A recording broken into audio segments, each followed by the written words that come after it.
कपड़ों के टुकड़ों से बहुत ही सुंदर मोजे बनाएंगे। झट से बन जाते हैं, बनाने में बहुत आसान है, बहुत बहुत ज्यादा कंफर्टेबल है। आप इसे दिन भर पहन कर रख सकते हो, बहुत ही कोजी है। चलिए बिना देरी के इसे बनाना शुरू करते हैं। नमस्ते, मैं उज्ज्वला पाटिल। क्रिएटिव फैशन में आप सभी का बहुत बहुत स्वागत है। ये बनाने के लिए मैंने कॉटन का कपड़ा लिया है, जिसकी लंबाई 17 इंच है और चौड़ाई 20 इंच है। अब मैंने इसको चौड़ाई में फोल्ड किया है इस तरीके से। जिस नाप के आपको मोजे बनाने हैं उन्हीं के पैर का आपको नाप लेना है। तो यहाँ पर बस पैर के साइड से मैं स्केच पेन से लाइन बना रही हूँ। आप चाहो तो चौक से भी लाइन बना सकते हो। बिल्कुल मैंने चिपक के ले ली है लाइन। अब इस लाइन के बाहर मार्जिन भी तो लगेगा, सिलाई में जाएगा, तो बस 1/4 इंच का ही मार्जिन लेना है, उससे ज्यादा मार्जिन नहीं लेना है, क्योंकि इसके साइड से पाइपिंग होने वाली है। तो बस 1/4 इंच का मार्जिन रखते हुए मैंने इसको साइड से कट कर दिया है। तो ये दो पैर के दो हिस्से मैंने कटिंग कर दिए हैं। अब देखिए ये दो हिस्से हैं दो पैर के, इसको हम सेंटर में फोल्ड करेंगे। एकदम बराबर से सेंटर में फोल्ड करना है और जितना भी ये हिस्सा है उतना हमें यहाँ पर मार्किंग करना है। अब इसके साइड से, दोनों साइड से हमें 1.25 इंच बढ़ाकर लेना है, मतलब 1.25 इंचेस। अगर आप बच्चों के लिए बना रहे हो या फिर आपका पैर का साइज छोटा है तो आप 1-1 इंच भी ले सकते हो। तो मैंने यहाँ पर 1.25 इंचेस लिया है दोनों साइड में। अब देखिए इस कोने से नीचे तक हमको इसको मिला देना है। सेम हमें इस साइड में भी करना है, इस वाले कोने से नीचे की तरफ मिला देना है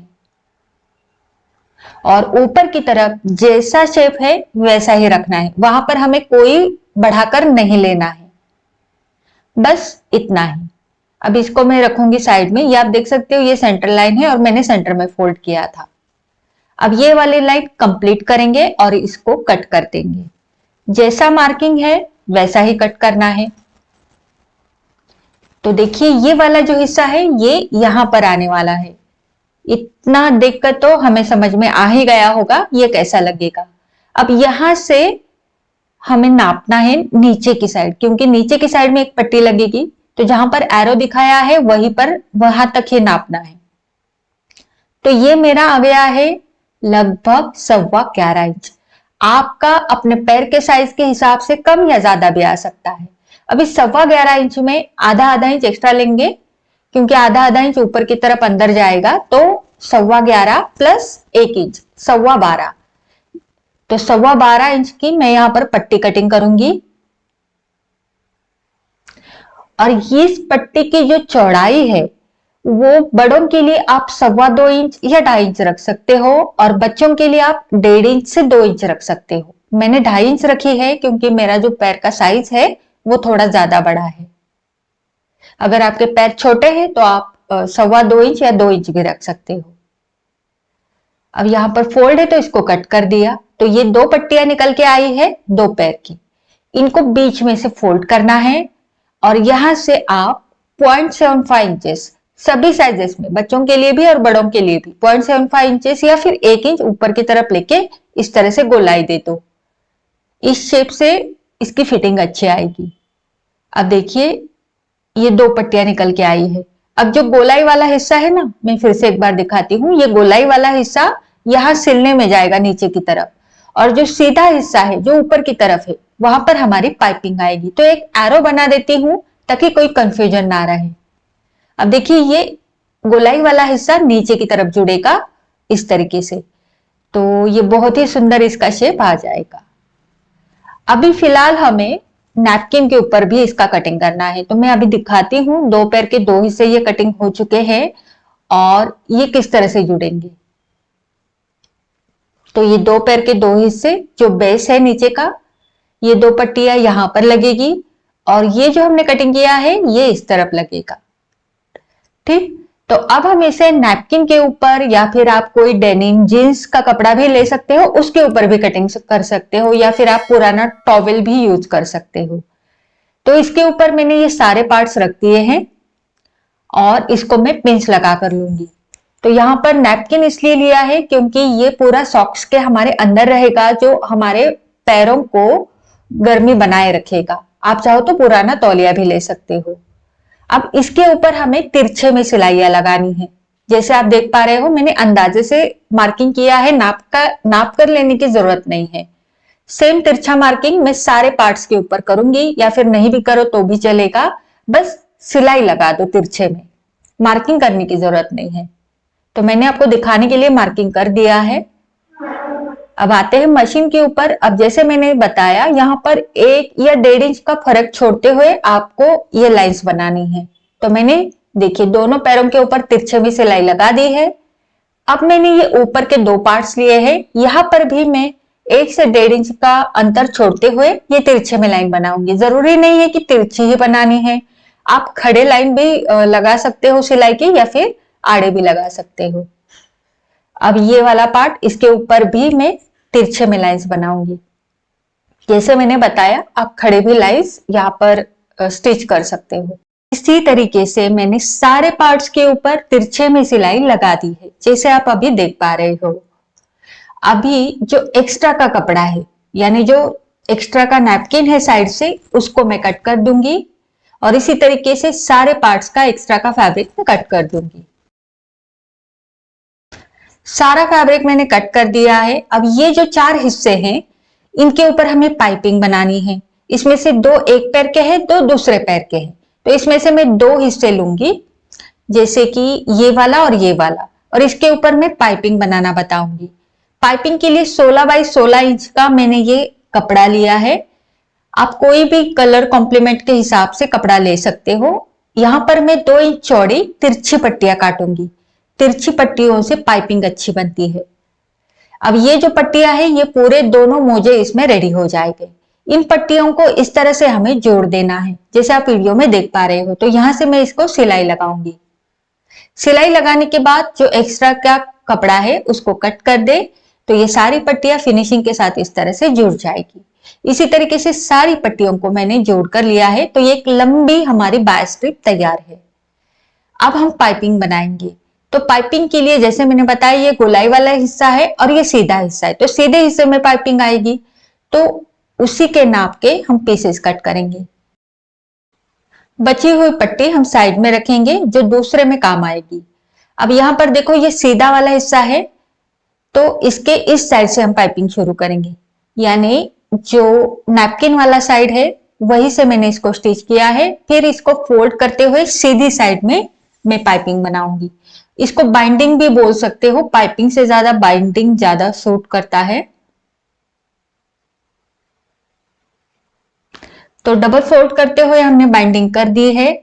सेम तरीके से यहां पर भी नैपकिन वाली साइड से मैंने सिलाई लगाई है, और इसको सीधी साइड में लेके डबल फोल्ड करके यहां पर इसको कंप्लीट किया है। एक्स्ट्रा का हम कट कर देंगे। 2 पार्ट्स एक पैर के हो गए। सेम तरीके से दूसरे जो 2 पार्ट्स है उनके ऊपर भी करनी है। अब देखिए, ये वाला, ये बेस लिया है मैंने एक पैर का। जैसे आप देख पा रहे हो, इसका शेप ये अंगूठे वाला साइड है ना, इस तरीके से ये अंगूठे वाला साइड है और ये उंगलियों वाला साइड है। तो शेप से आपको पता चल जाएगा। सेम तरीके से ये वाला शेप भी हमें देखना है, ये अंगूठे वाला है, तो इसके ऊपर ये बराबर से आना चाहिए। हमें देखकर ही पता चल जाता है कि कौन सा पार्ट कहां पर लगाना है। अब ये जो बेस है, इसको सेंटर में फोल्ड करें। यहां पर एक सेंटर निशान लगाए और ऊपर की तरफ भी एक सेंटर निशान लगाए। अब इसको खोलकर रखें, और ये वाला हिस्सा है, इसको भी सेंटर में फोल्ड करना है, और इसके ऊपर भी सेंटर निशान लगाने हैं। क्योंकि अगर सभी पार्ट्स बराबर से बैठेंगे तभी इसका शेप भी अच्छा आएगा और फिटिंग भी अच्छा आएगा। तो ऊपर की तरफ सेंटर मार्किंग कर दिया है। अब ये दोनों सेंटर मार्किंग जो ऊपर की तरफ हमने बनाए हैं, इन दोनों को मिलाते हुए यहां पर एक पिन लगा दें। अब सेम नीचे की तरफ भी हमें एक सेंटर मार्क करना है। तो यहां पर मैं स्केच पेन से कर रही हूं, क्योंकि छोटा सा निशान बनेगा और वो भी बाइंडिंग में चला जाएगा, इसलिए स्केच पेन से निशान बना रही हूं। आप चाहो तो चौक से भी बना सकते हो। अब नीचे की सेंटर मार्क और ये बेस के ऊपर जो सेंटर मार्क है, दोनों को मिलाते हुए यहां पर भी पिन लगा देंगे। अब देखिए, पहले हम नीचे की जो पट्टी है वो शेप अनुसार रखते हुए यहां पर पिन्स लगाएंगे, क्योंकि हमें एक यहां पर साचा बनाना है। इस और भी बराबर से रखते हुए हमें पिन लगा देनी है। फिर उसके बाद जो ऊपर का पार्ट है उसको उसके ऊपर रख देंगे और यहाँ पर ये जहां तक जाता है वहां तक उसको रखकर पिन लगा देंगे। तो ये पिन यहाँ पर लगानी है इस तरीके से और सेम हमें इस और भी लगानी है। तो एक हमें साचा मिल जाएगा कि हमें कितना सिलना है, मतलब जो नीचे का पार्ट है पट्टी वाला वो कितना अंदर डालना है। तो उतना हमें यहाँ पर आ गया है, ये साचा तैयार है। अब ये दो पिंस में निकाल दूंगी जो ऊपर और नीचे की तरफ लगाए थे और जो साइड में लगाए थे वो भी मैं निकाल दूंगी। बस जहां से ज्वाइंट हो गया है वो पिंस मैंने नहीं निकाली क्योंकि वहां पर हमें सिलाई लगानी है। तो ये सिलाई ऊपर की तरफ और नीचे की तरफ यहां से यहां और यहां से यहां आएगी। तो आ गए हैं मशीन के ऊपर। पहले हम यहाँ पर नीचे के किनारे से सिलाई लगाएंगे, बस यहीं तक सिलाई लगा के डबल स्टिच किया है। फिर यहां से शुरू कर दिया है, सिलाई को लॉक करके आगे की सिलाई लगा दी। अब ऊपर की सिलाई लगाएंगे। ऊपर की सिलाई हम पूरा स्ट्रेट लगाएंगे, इसको ब्रेक नहीं करेंगे। ओके, तो ये हो गया है हमारा। अब स्टिच करने के बाद आप उल्टी साइड में देखो, अगर ज्यादा हो रहा है ये वाला कपड़ा तो उसको ट्रिम कर दो। तो ये ऊपर का जो हमारा साचा है वो तैयार है। अब हमने बेस ले लिया है, जो मार्किंग हमने किया था बराबर से वही मार्किंग को मिलाते हुए हम इसको पूरा गोलाई में स्टिच करेंगे। तो आप चाहो तो मार्किंग के ऊपर एक एक पिन लगा दो ताकि एकदम बराबर से शेप में बैठ जाए। दोनों तरफ मैंने पिंस लगा दी है। अब बस हमें साइड से पूरी गोलाई में स्टिच करके लेनी है। अब ये जो सिलाई है ना वो 1/4 इंच लेनी है, क्योंकि आपको अगर याद होगा हमने जब पैर का निशान बनाया था तो उसके बाहर बस 1/4 इंच का ही मार्जिन लेकर कटिंग किया था। तो आप ना 1/4 इंच से ज्यादा मार्जिन लोगे और ना कम लोगे। 1/4 इंच का मार्जिन लेते हुए हमें सिलाई करनी है। पूरी गोलाई में हमने यहाँ पर सिलाई लगा दी है जैसे आप देख पा रहे हो, और ये एकदम बराबर से आ गया है। अब बस हमें साइड से इसको बाइंडिंग करनी है। तो ये वही पट्टियां हैं जो हमने शुरू में पूरी बाय स्ट्रिप की पट्टी बनाकर ली थी। तो ये वही पट्टी है। इसकी चौड़ाई 2 इंच रखिए, उससे ज्यादा मत रखिएगा। अब यहां पर मैं आधा इंच अंदर की तरफ मोड़कर इसको सिलाई लगा दूंगी। तो ये पट्टी मैंने रेडी कर ली है। अब आप इसको कहीं से भी शुरू कर सकते हो। मैं इसे शुरू करूंगी इस वाली, मतलब अंदर वाली साइड से। ठीक है, तो यहां पर इसको फोल्ड करेंगे पट्टी को लगभग आधा इंच तक, और जितना हमने सिलाई में लिया है उतना ही, मतलब 1/4 इंच का ही मार्जिन लेते हुए मैं यहाँ पर सिलाई करूंगी। तो बस ये जो पट्टी है ना बाय स्ट्रिप, यानी ये तिरछी होती है, इसमें खिंचाव बहुत ज्यादा अच्छा रहता है और इसकी खासियत ये है कि जैसा शेप है वैसे ये घूम जाती है, इसलिए हमें तिरछे कपड़े में ये पट्टियां निकालनी होती है। तो पूरी गोलाई में मैंने सिलाई लगा दी। पट्टी को खींचना नहीं है बिल्कुल भी स्टिच करते टाइम। अब देखिए एक दूसरे के ऊपर इस तरह से रखकर मैंने इसको सिल दिया है। अब ये तिरछी पट्टी है ना तो बहुत अच्छी तरीके से शेप, जैसा शेप है वैसे ये ढल जाती है। तो इसको नीचे की तरफ मैंने कर दिया। अब बस सिंपली आपको इसको नीचे की तरफ मोड़ना है, अपने आप आपकी बाइंडिंग तैयार हो जाएगी। तो जितना हमने मार्जिन लिया था, जैसे कि हमने 1/4 इंच मार्जिन लेते हुए इसको स्टिच किया था, तो उतनी ही चौड़ी आपकी बाइंडिंग भी तैयार हो जाएगी जैसे आप वीडियो में देख पा रहे हो, और बिल्कुल एक जैसी होगी। तो ये बाय स्ट्रिप का कमाल है कि बहुत सुंदर तरीके से आपकी पाइपिंग हो, बाइंडिंग हो, बहुत सुंदर बनती है।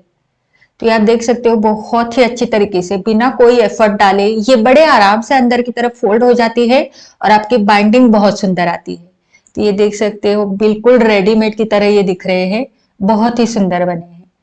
और ये मोजा हमारा तैयार है। अंदर की तरफ से आप देखोगे तो कहीं पर भी ये सिलाई आपको चुभेगी नहीं, है ना, क्योंकि सिलाई तो बाहर की तरफ है।